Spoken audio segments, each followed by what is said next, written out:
This, for me, is the single biggest unsolved mystery of being a founder. Rachel Carrell is the founder and CEO of Koru Kids, a childcare startup that helps busy parents in the UK.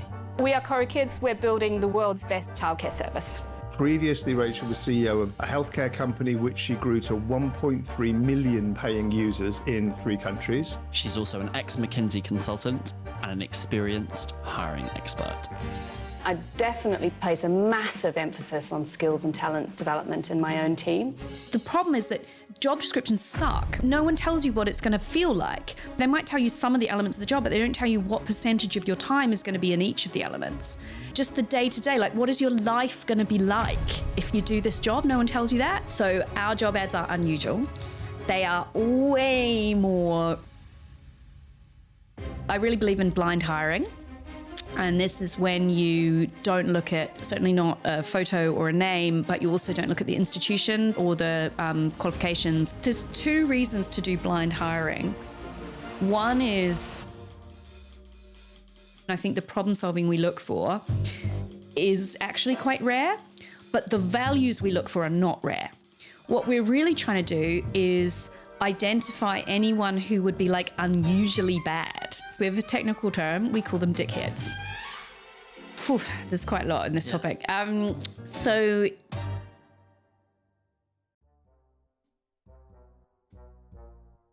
What should people know about you? So my name is Rachel. I run a company called Koru Kids.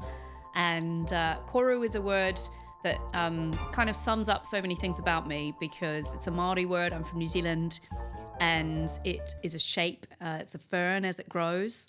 I've got 3 kids, and my eldest child's middle name is Fern, so that bit's kind of in there. And then Koru also translates, because of its shape, it translates as loop. And so the whole point of Koru Kids is we are a loop of care around the families and the childcare workers that we help. Wow. Yeah.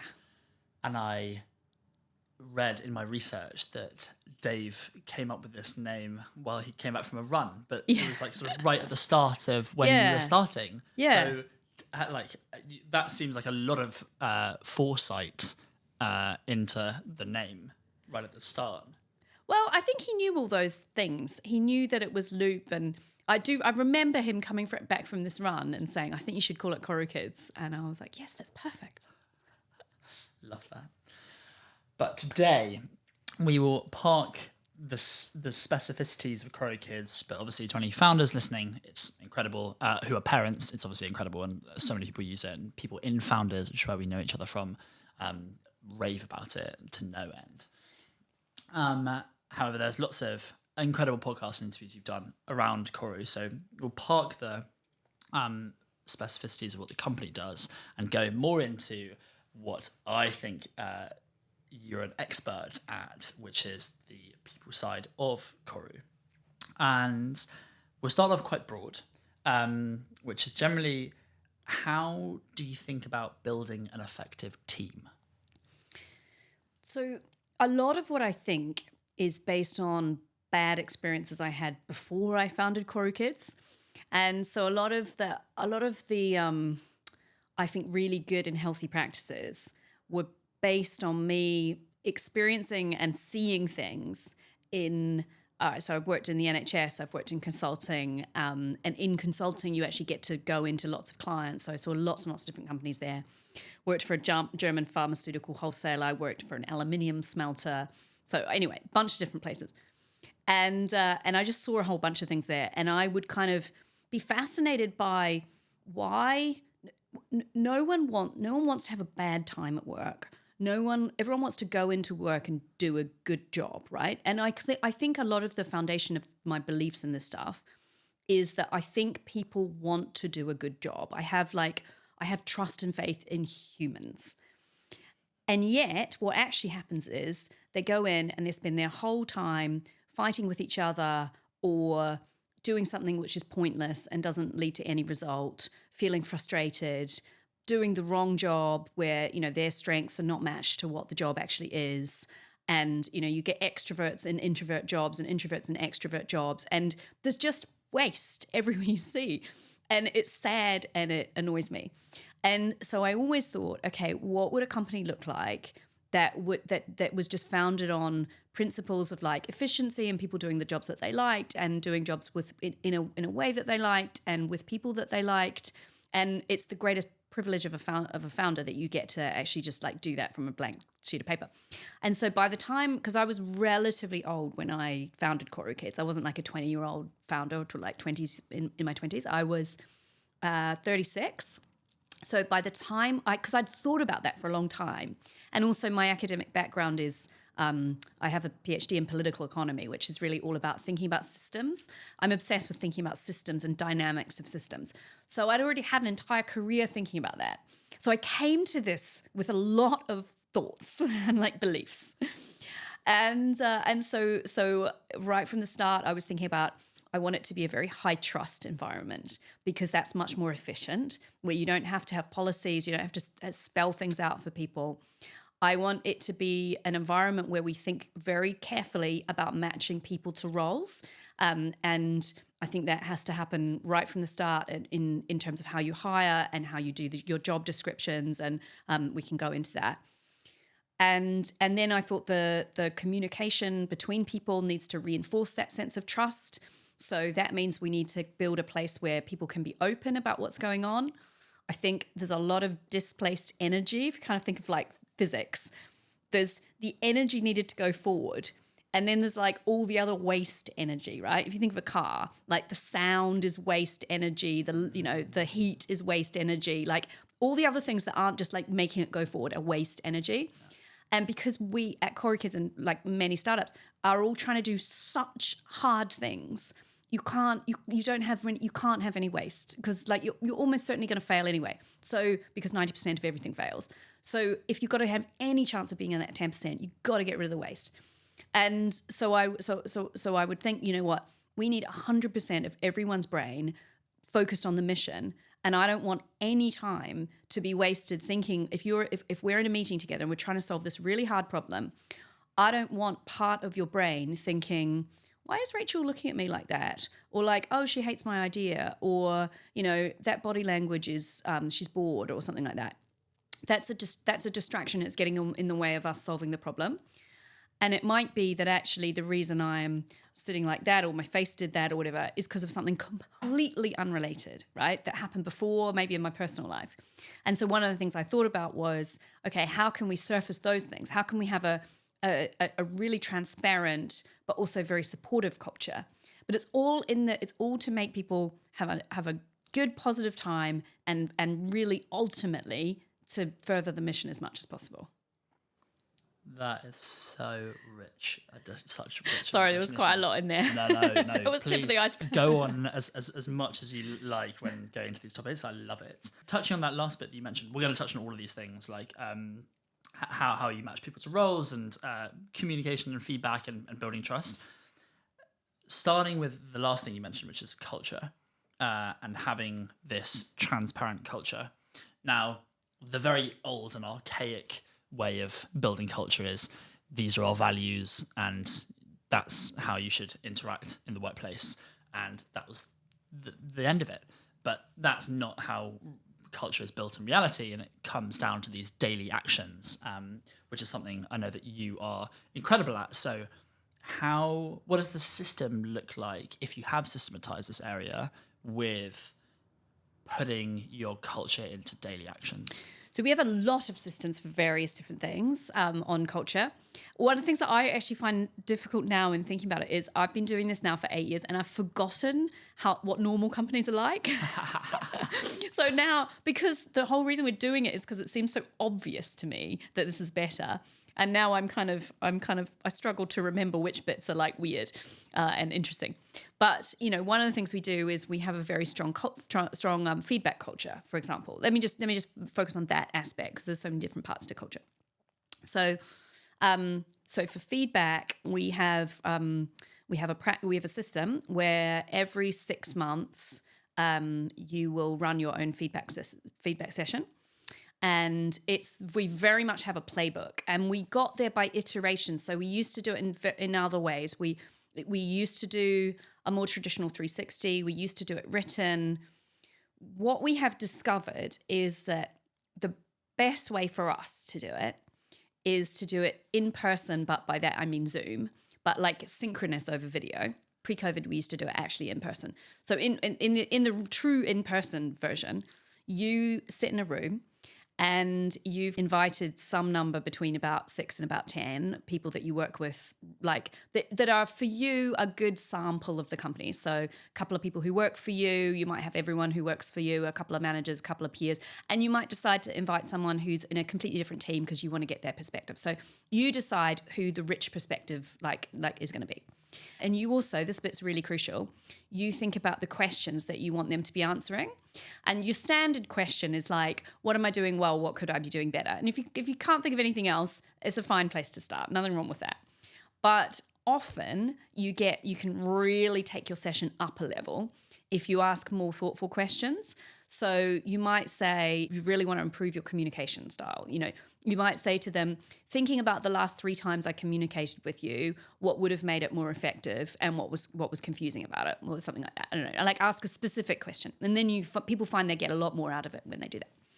So you send out your questions in advance, and we make a big deal internally, culturally, about how important it is to take those questions seriously when you receive them.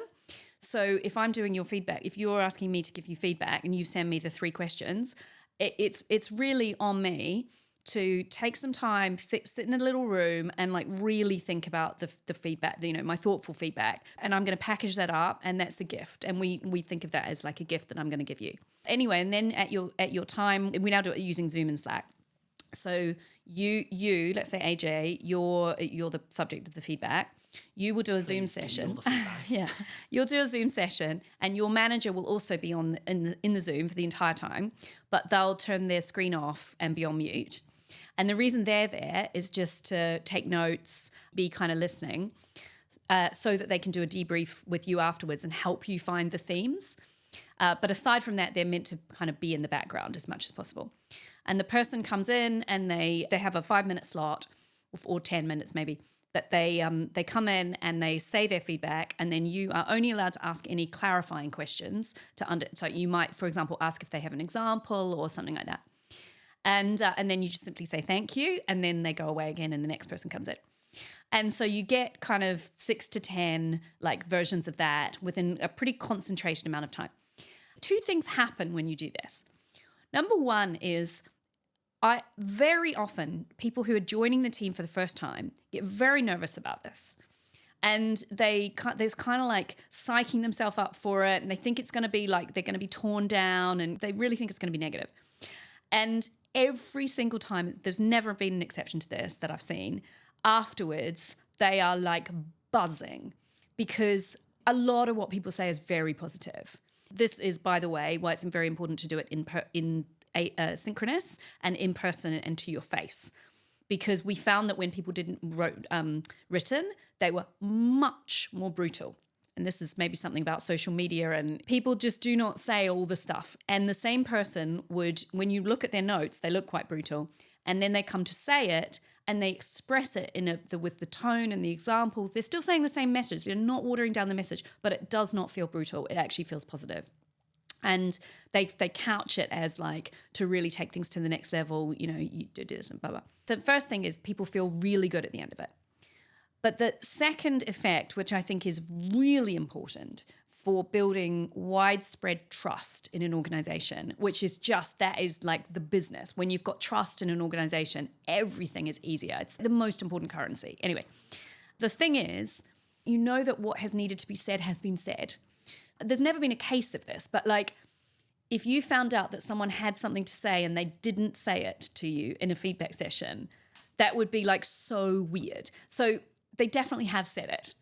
And because of that, the reason that's so magical is because there's nothing to worry about, because you know all the stuff. Like you get everyone's stuff and you put it on a table and you look at it and that's the stuff. And then your manager's there and the manager's going, yep, that's the stuff. And then you go, okay, well, there's 2 types of stuff here, isn't there? Yep, okay. Well, what are we going to do? There's that stuff there. What are we going to do about that? Okay, well, let's talk about that. Okay, yeah. And it's like it's done, and it's good.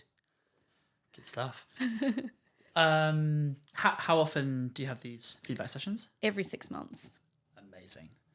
And do you train people on how to give feedback? Because that sounds like that's a skill in and of itself. We do. We used to do formal training.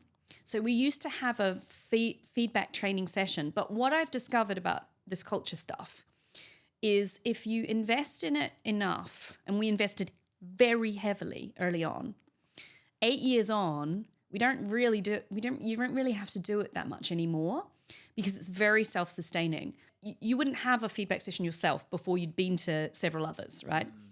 And so you kind of get the picture, and you pick these things up. And I think that's very true of many aspects of culture. So I think I don't know what the magic number is. Maybe for us it was, when did culture start to become truly self-sustaining? Like around about 10 people, I think. If you drop another person in there, they just start behaving like the other 10. They just do, unless they're really, really countercultural person. But that's where your hiring process is, like, weed out those people. But you don't have to get it perfect after about 10 people, because we didn't. Because it just becomes self-sustaining, unless you suddenly do a big jump, which we did do, and that's when our culture did go off a little bit at one point, and we had to like pull it back and do some focus sessions. But by and large, people kind of absorb it. So the feedback sessions, so we did do formal feedback training, and it was very much modelled on like the stuff that I learned in consulting, a classic playbook for feedback.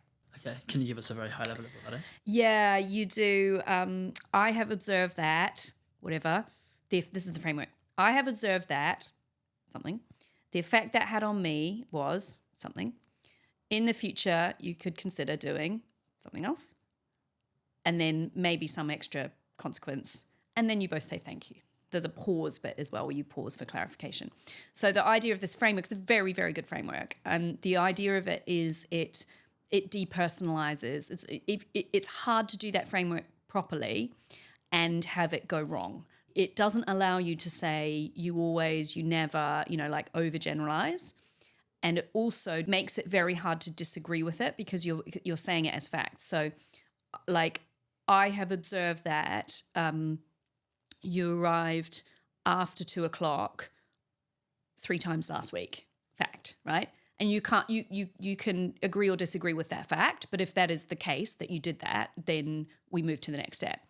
The effect that had on me was I was left by myself, dealing with a lot of different people, and that was hard for this reason. Again, it's hard for you can't disagree with that because this is not your perspective, this is my perspective. And then you pause. At that point, the one thing that you do need to train people to do is not to jump in with like defensive stuff at that point. It's just simply a clarification. And then you say you could consider doing this. And then the whole thing is packaged up as, again, a gift. So this concept of like you are being offered a gift. You don't have to use the gift, but you're being given a gift. So you don't have to take the gift, use it. And so what was your last feedback session for you? Well, here's one that didn't come through a formal feedback session, but I did get recently, which is I recently took a voluntary pay cut in order to give some of the lowest paid people in our team a pay rise. I thought that was a good thing to do, and I thought that was something that would be nice to tell people. And my COO announced it, said that as part of a general kind of salary update at our all hands. And I thought that was fine. And then I got this feedback from like multiple people, not directly to me, but via other people actually, that basically that had gone down very badly. And they felt like they were being like guilted by us telling them that. So that for me was very interesting. And I learned from that because I did not think that was going to happen. What did you learn from that? I think we could have communicated the changes in a better way. I think we could have said, rather than making it more about me, we could have said, we're doing the best that we can right now to give the lowest paid people the biggest increase we can possible. and here's one of the ways that we're doing it. I think it was just, it just hit a slightly wrong note. Yeah. Yeah, I feel like the delivery makes a big impact. A big difference. Yeah. And I love how much you've thought about how language makes an impact, like a gift of feedback. Just completely reframes it, right? Yeah. And it's such a simple change. Yeah. So yeah, that's incredible. You've said that trust is one of those values which just impacts the whole business, and if there's trust there, everything else flourishes. Is there any other value that comes to mind which has a similar sort of leveraged impact? I think the other one, it's very related to trust, but openness and the ability to bring your whole self to work. It's one of the ways we create trust, but we also do it for that reason of not wasting energy. And whenever anyone joins the Koru Kids team, I have a values discussion with them. And one of the things I always say to them is, we hired you. We didn't hire a robot who looks like you.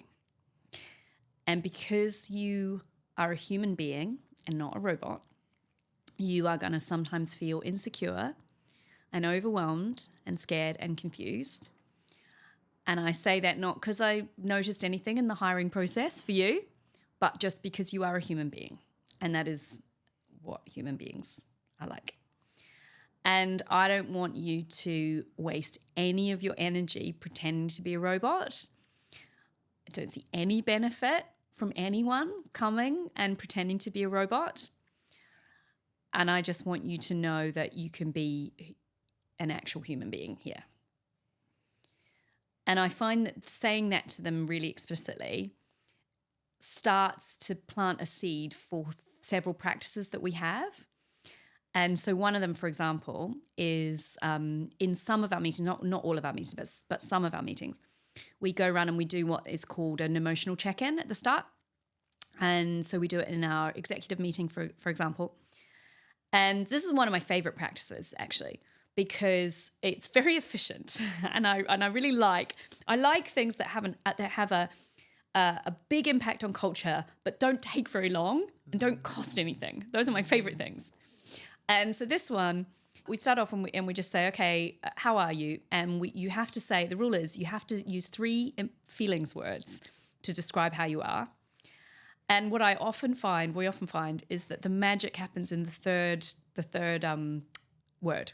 So often people will say like, bit tired, good, resentful. And you're like, what? What was that third one? And then kind of the truth comes out. And so what we find is it probably takes a maximum of like 2 minutes or something. And if sometimes something really big comes out. So sometimes someone might say, I'm just, one of the parents might say, I can barely think right now. Like my son was not sleeping, something like that. And you can just very quickly go, oh, I'm so sorry to hear that. We'll bear that in mind, and then you can move on.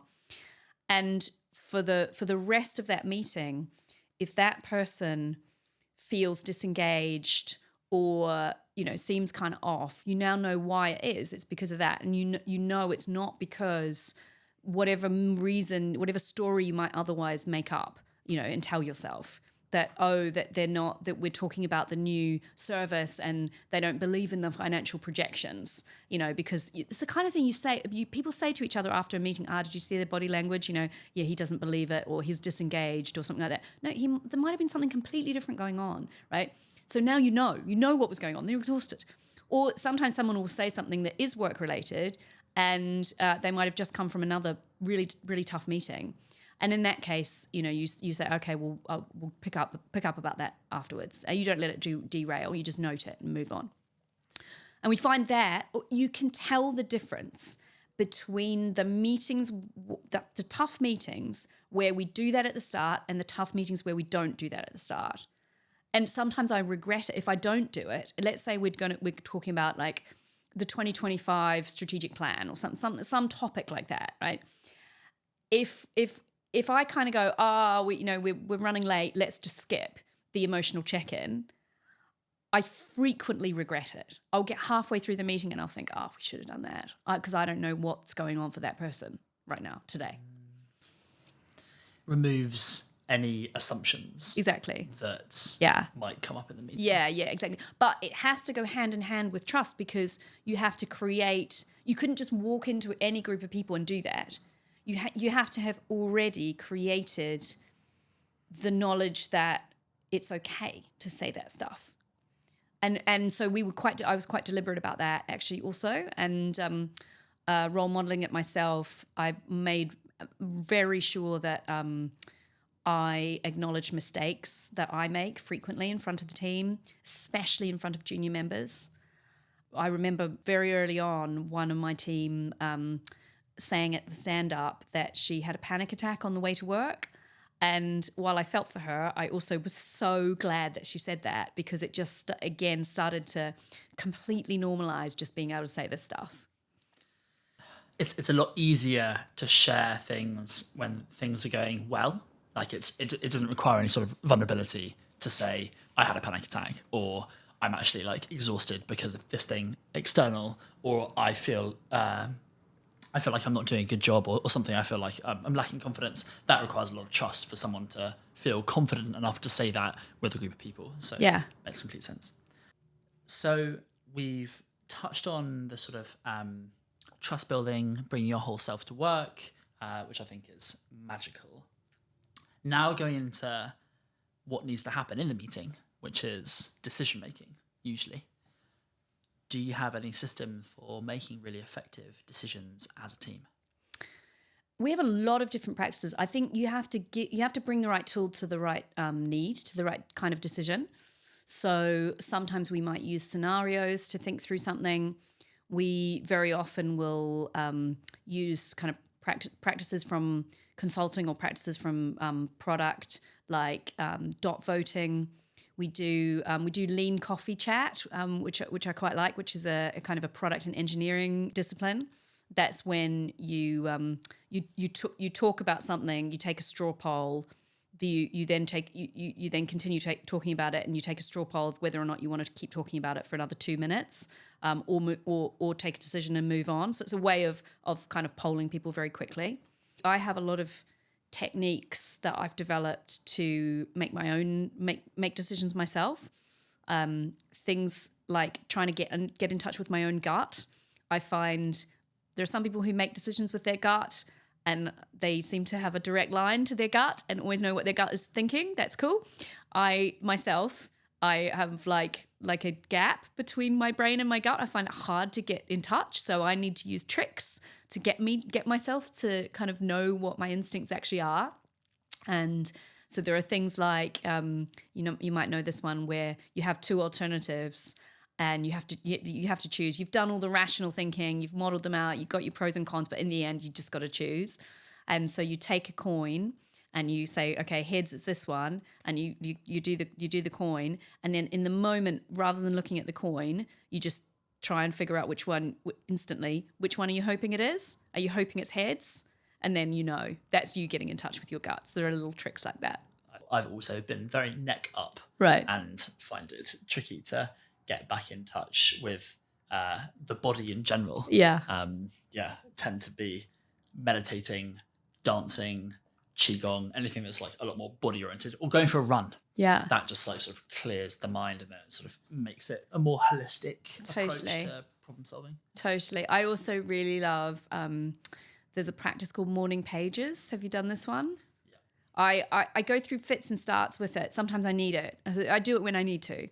And when your mind is just so busy and you don't know what to get started with, you take 3 sheets of paper and just write in a complete stream of consciousness, 3 sides of paper, and then stop. And then what I do is I take a highlighter and I highlight all of the actions, and I find that's my day sorted, and it's incredibly clarifying. It's also brilliant for like reviewing and reflecting on a previous day as well as the upcoming day. How diligent are you with your review process? I have a 1-line-a-day diary, which I'm very diligent with. So I've been doing that for 2 years now.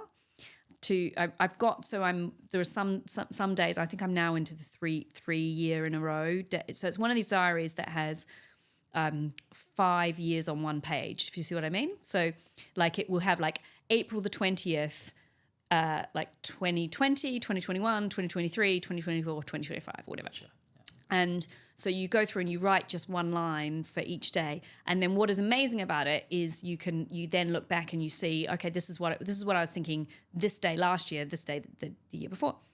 And I try to use it to kind of make predictions. I'm quite keen on making predictions and asking questions and then being able to see what my prediction was.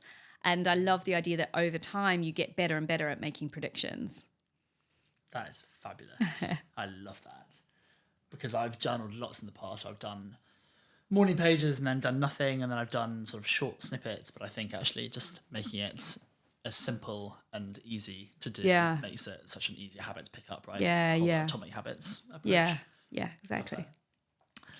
Okay. We've spoken about sort of these really strong values in a team and how they show up in different areas. The thing I find tricky is, how do you assess people against a set of values? How do you do performance management for trust, for openness, if that is something that you include in a performance management? The reason it is easier than it might sound, it kind of comes back to my core belief that everyone wants to do a good job, or at least most people do, or at least a lot of people do. Enough people do.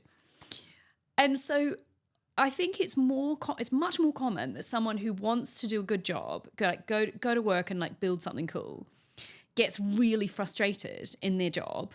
Not just founders, like all sorts of people feel this, because they can't just build the stuff that they actually really want to do. The reason I say that is, it's not like we're looking for rare people. I think the qualities of a human that we're looking for in terms of values are really common qualities. They're like, you want to treat other people well and be treated well. You want to exist in an environment of respect. You want to use your time in a not wasteful way to build something that is of use to others. Like, okay, that doesn't describe every single human in the world, but it just really describes a lot of humans, you know? In some other areas, we're looking for like best of best. We really try to look for great problem solvers, for example. And I think the problem solving we look for is actually quite rare, but the values we look for are not rare. And so therefore, what we're really trying to do is identify anyone who would be like unusually bad at that stuff. And we call those, we have a technical term, we call them dickheads. So we're really just trying to identify dickheads. And like basically I don't think that many people are dickheads. I think dickheads exist, but I don't think that many people are dickheads. So we do have some sort of like tests, like where we kind of assess whether you're a dickhead. And so, for example, in our engineering, they'll do a pairing exercise where they'll like code together, and then we have our panel review, and we all kind of talk together. And it does occasionally, not very often, it does occasionally happen that one of the engineers was like, he was a bit of a dick. Like I sat with the guy for an hour, and he didn't take feedback very well, and he was pretty arrogant, and his skills didn't match up to the arrogance level that he had. It was just a bit of a dick, and we don't hire those people. So then that leads us perfectly into something that you've spoken about a lot, which is your hiring process, which is kind of everything is downstream of a very strong hiring process. And I'd love to go into detail on exactly what are each step of the process. Can we start there? Okay. There's quite a lot in this topic. So it starts, I think, with a really good job description, a really good job ad. And so our job ads are unusual. They are way more rich and descriptive than other job ads. And so we use audio. We would use video, but we're lazy and audio is easier.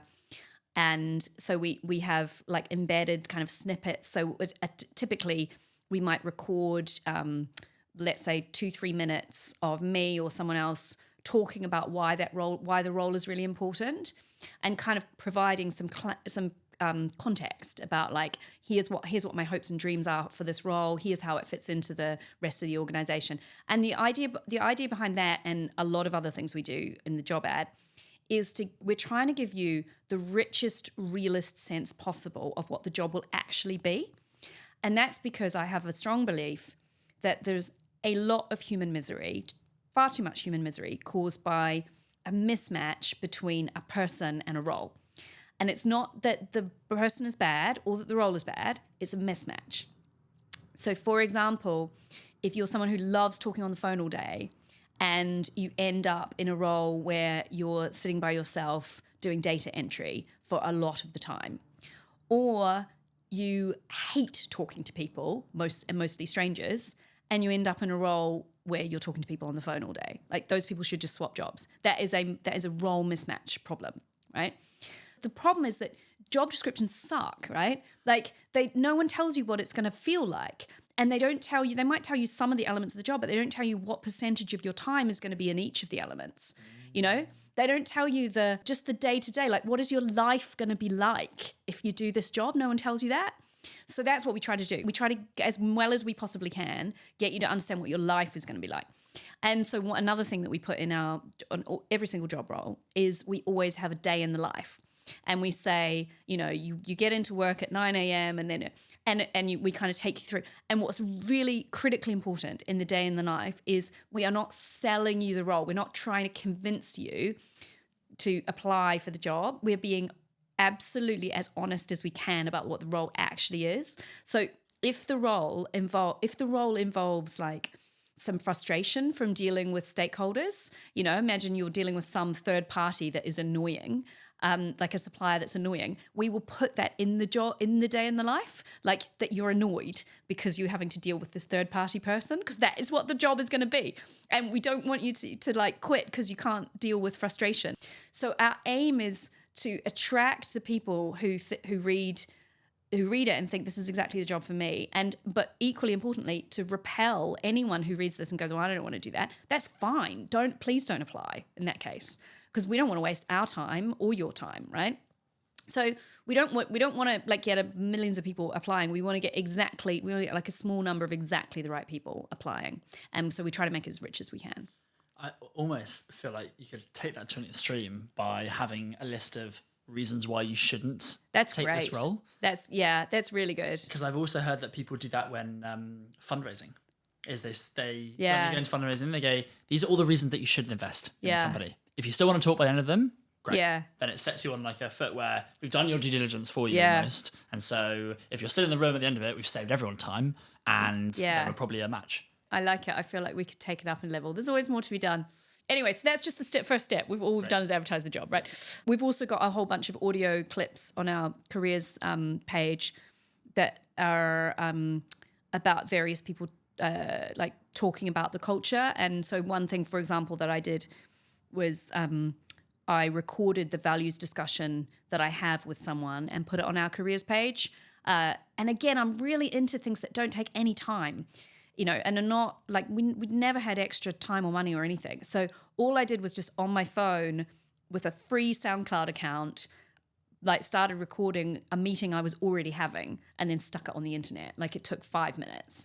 And yet that is one of the things that pretty much every candidate ends up saying, like, I really loved that. It really brought to life, you know, what your culture is and your values and kind of all this stuff. So do that.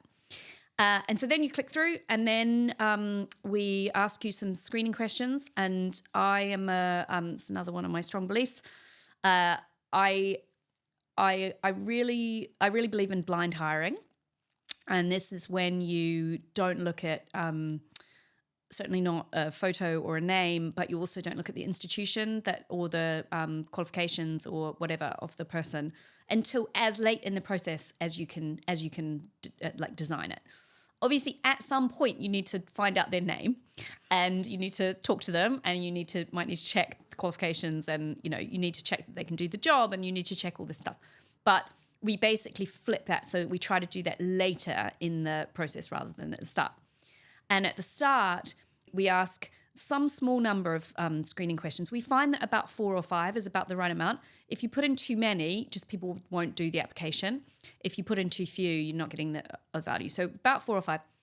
Before we do any of this, we think very, very deeply about what the attributes of the person we're going to need are. And then we create a kind of a matrix that has down one side all the things that we need that person to be able to do or be, or whatever the things are. So I don't know, like excellent written communication might be a thing, right, that we need. Put them down the first column, and then along the top we think about all the different touch points in the hiring process that we're going to have. So screening questions is one touch point. Initial phone call might be a second one. Panel interview might be a third one. CEO chat might be a fourth one. Whatever, like that kind of thing. And then we think about, okay, how can we map those two things against each other? So at what point at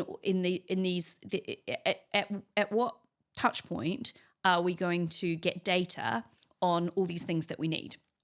And the aim that we try to get 2 data points on each of the kind of attributes, like written communication, for example. The reason we try to get 2 is because sometimes things go wrong and you need a backup one. And 2 is a good number.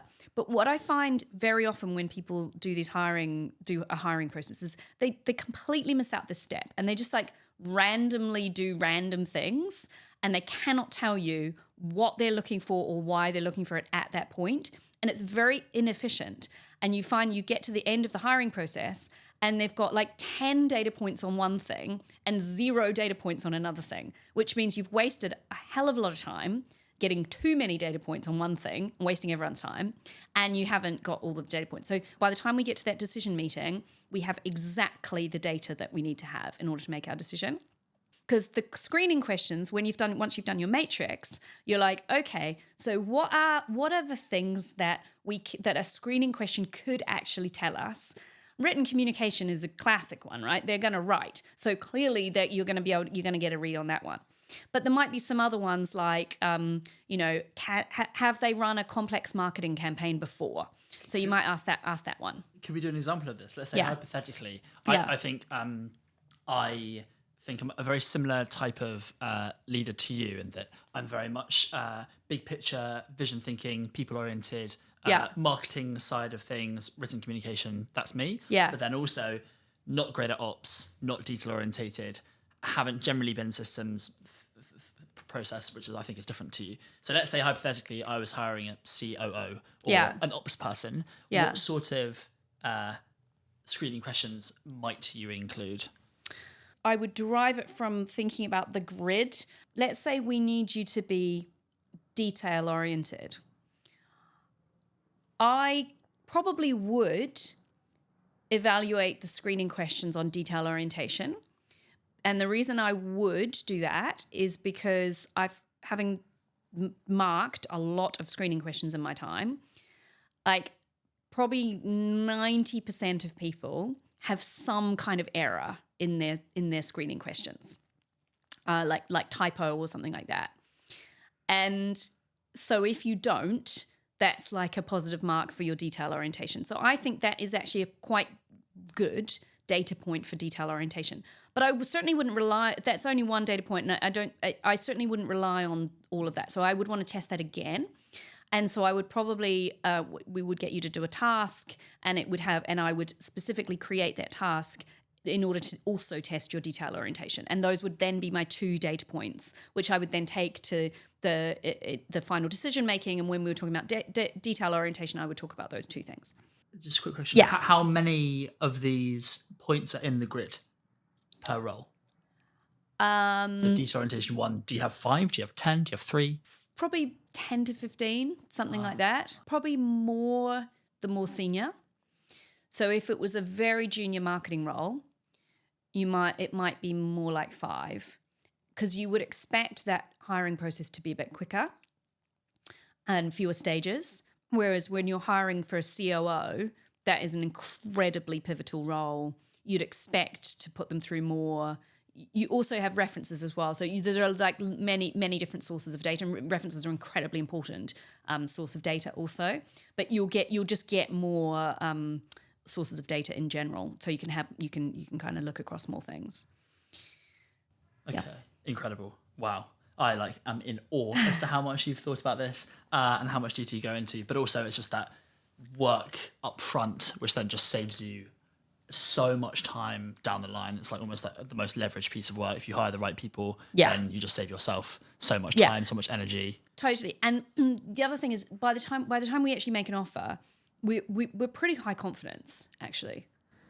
How long does it take to go from start to finish this process usually? Sometimes we're a bit rough and ready. So in terms of our, like, when this is like, the 10th priority and we're doing a million other things, so sometimes it's embarrassingly long. But it could be, if it's top priority, we could do the whole thing in like 2-3 weeks, I think. Wow. I love it, because I imagine your version of rough and ready is probably like very detailed and rigorous compared to lots of people's hiring processes. Yeah, maybe. I do sometimes reflect, the thing of just like meeting someone and then hiring them is just so weird to me. Yeah. There's 2 reasons to do blind hiring. One is you can avoid getting bamboozled by like glittery institutions. And I have worked with people who come from who have unimpeachable like records on paper and were just terrible. Like we just couldn't do stuff. And it blows your mind that they've managed to kind of like fail upwards consistently through their lives. And so firstly, you avoid accidentally hiring those people who are incredibly expensive. I mean, not just because they are expensive, but also just the chaos and turmoil that they cause. So that's one thing. And then the other thing, the flip side of it, is when you're a startup and you don't have much money and you're trying to do all this stuff, like you've got to find these diamonds in the rough. And the difference between finding a real diamond and just like an average person, if you can do that repeatedly and like bring diamonds together, it's just completely magical in terms of performance and outcomes and stuff. And the thing that is tough when as a hirer is the diamonds in the rough and the average person don't look different on paper. They might have the same class of degree from the same place and have done a couple of slightly random jobs, both of them.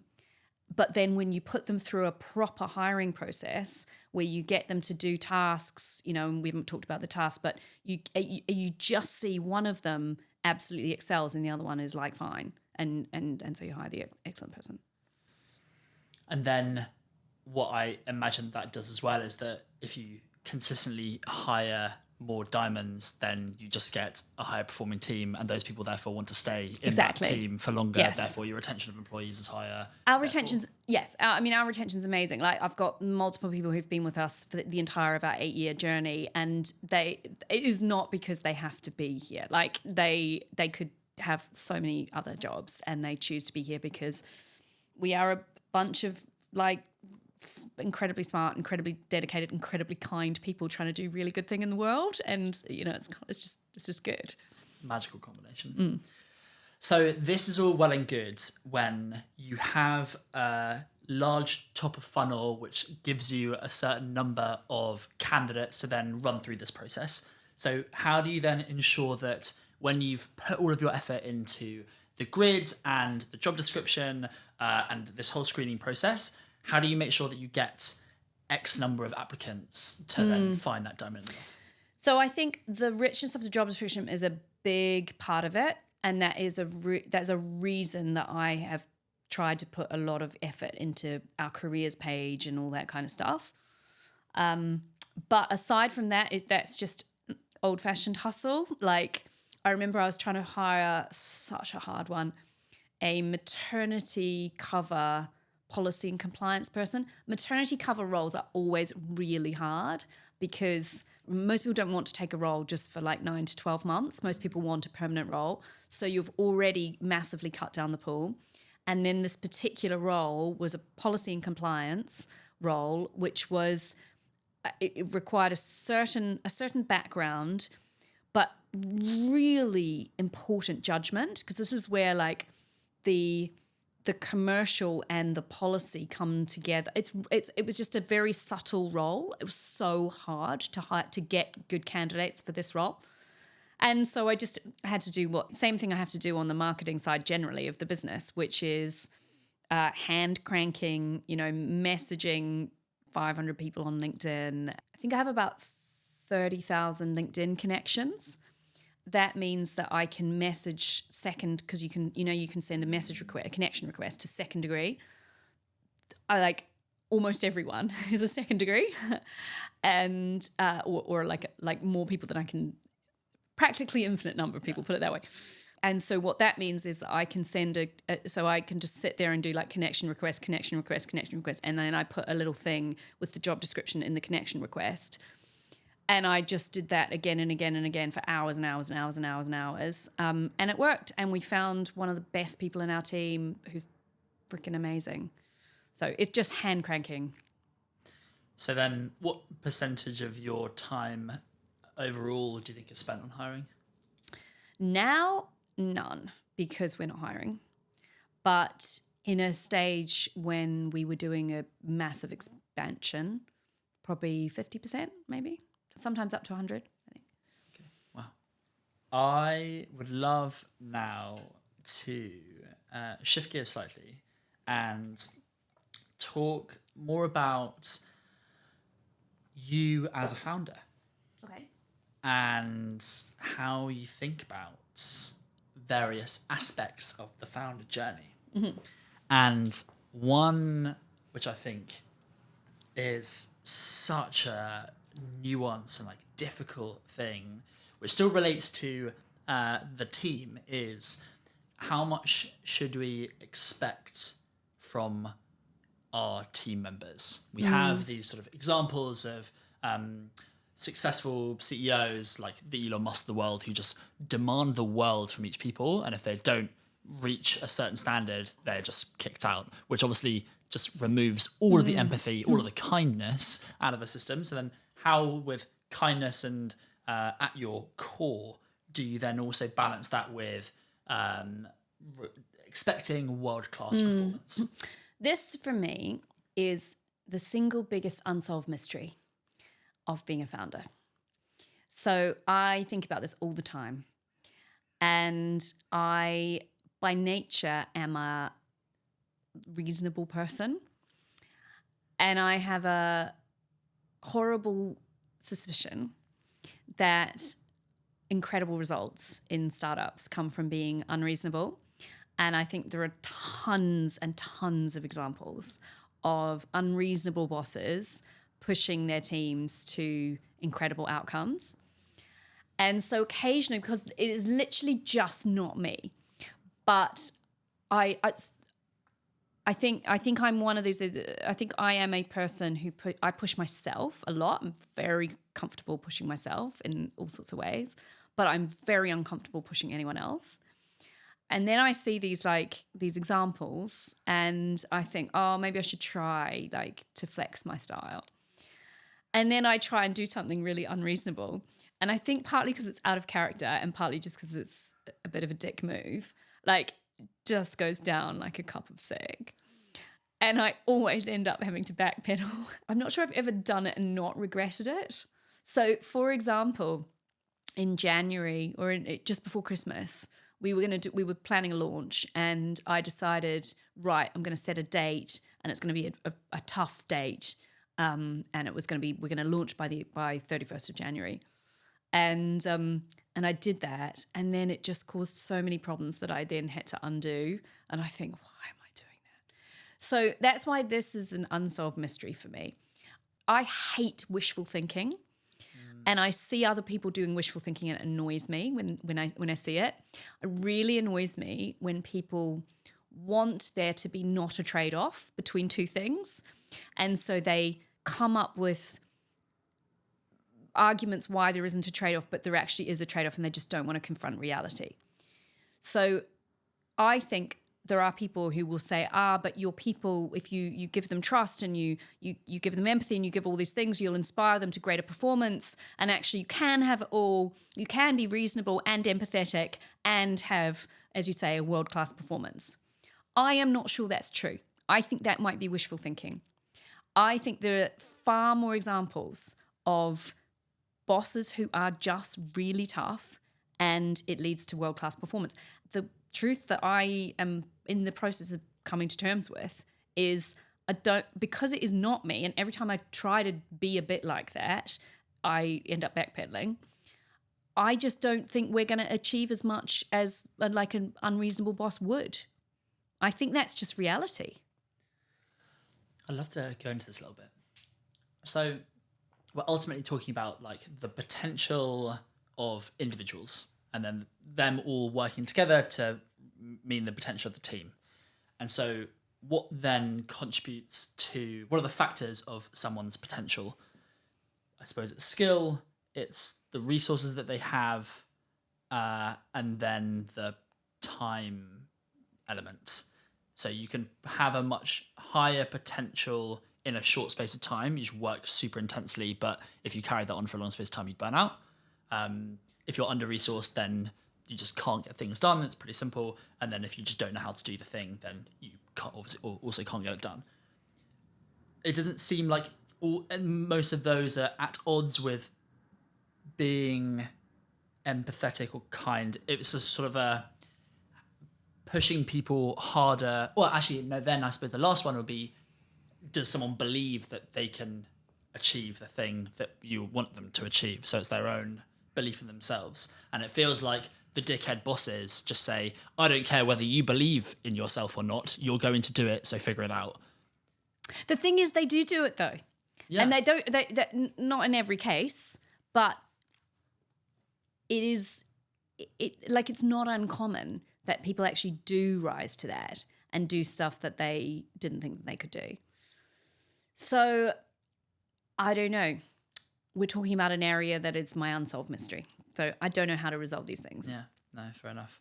I love this area. I think this is so fascinating. Yeah, me too. Because I think I'm very similar, where I'm a people pleaser, which has good sides, and then also it has the detriment where I wouldn't want to push someone hard when they feel uncomfortable. But also, I'm also someone that pushes myself hard to the point where I feel uncomfortable. So actually, then maybe that's an interesting question.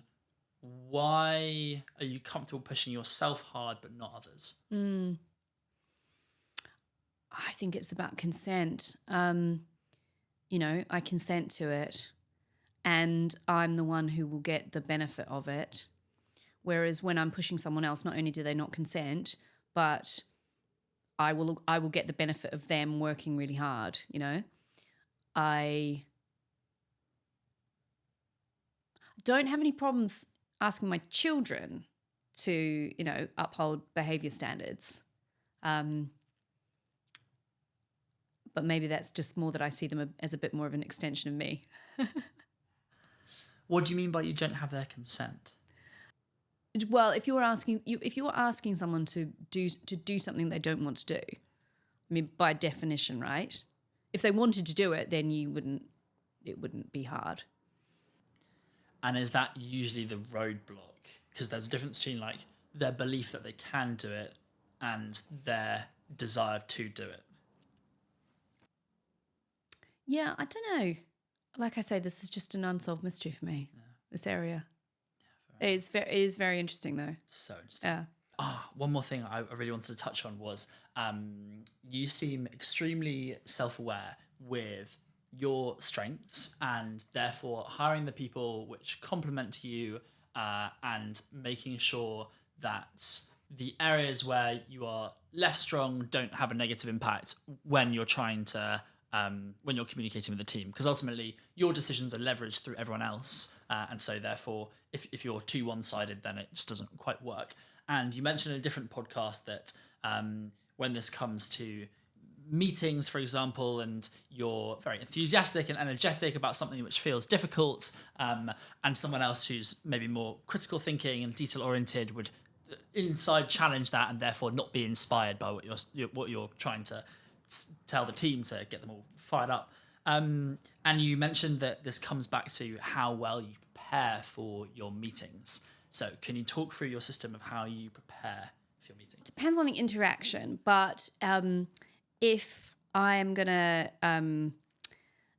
be doing something where it's very forward thinking and very kind of visiony, typically I'll make sure that I bring some people respond to evidence, some people respond to stories. So I tend to try to tell both. So I did one recently actually where it doesn't really matter what the topic was, but anyway,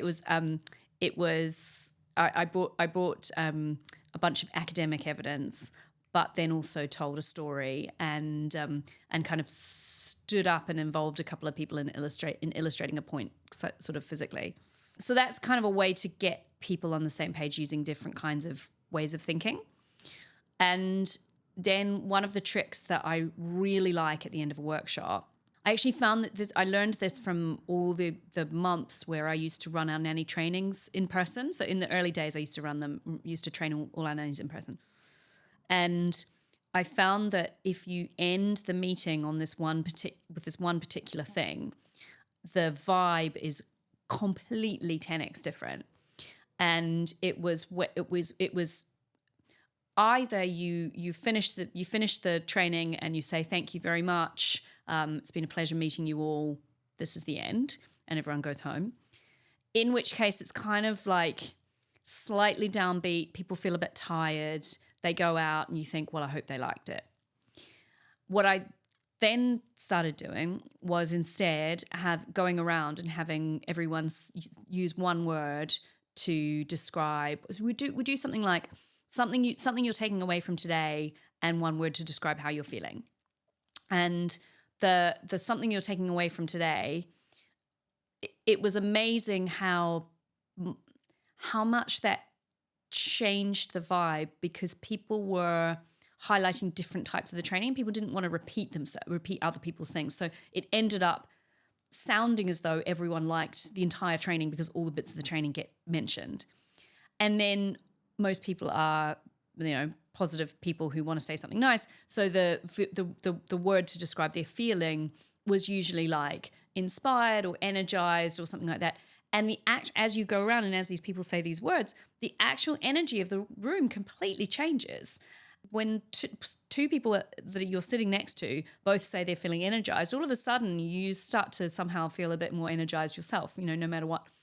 And I found that those times when I just did that incredibly simple exercise would lead to like people, I would be welling up, people would be, hugging, they would be clapping, like just the various types of positive emotion in the room was off the charts through just a simple, different approach to closing that was so simple.